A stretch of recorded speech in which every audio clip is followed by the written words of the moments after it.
Atao anatin'ireny sarina araka zany fa ny vaovao ny trangam-piarahamonina no isongadina atao anatiny ny vaovao tapatapahana iny. Hiditra amin'ny tontolo ny fampianarana kosa isika hanomboka amin'ny 27 ny volana May ho avy izao ny fanadinana taranja ara-panatanjahantena baccalauréat ka ny taranja lomano no isantarana izany. Nitondra fanazavana mikasika ny fizotran'ny fanadinana ny fiomanana ary torohevitra vitsivitsy ho an'ireo kandida andriamatora voangy manatsoa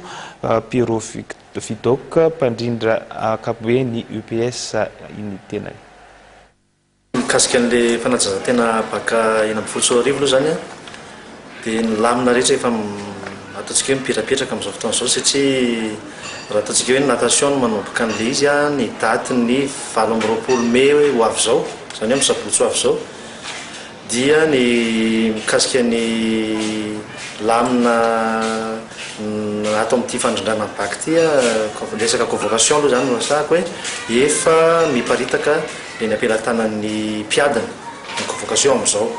na ny amin'ny alalan'ny poste io na amin'ny alalan'ny atolo-tanana zany aterina ny amin'ny sekoly dia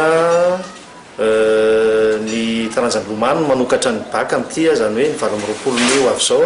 amin'ny 7 ora maraina ka amin'ny akapobeany zany raha ohatra sanatria ka misy le hoe tsy fahatongavana convocation na ohatra hoe tsy fahazahoana moa zany tena tenena fa inoko fa tsy misy zay tsy fahatongavana zay fa tsy fahazahoana azy dia miangavan'ireo mpiadana zay safidy an'izay lomano zay taranja lomano mba ho tonga any amin'ny ANS amin'ny fotoana io amin'ny 7 ora maraina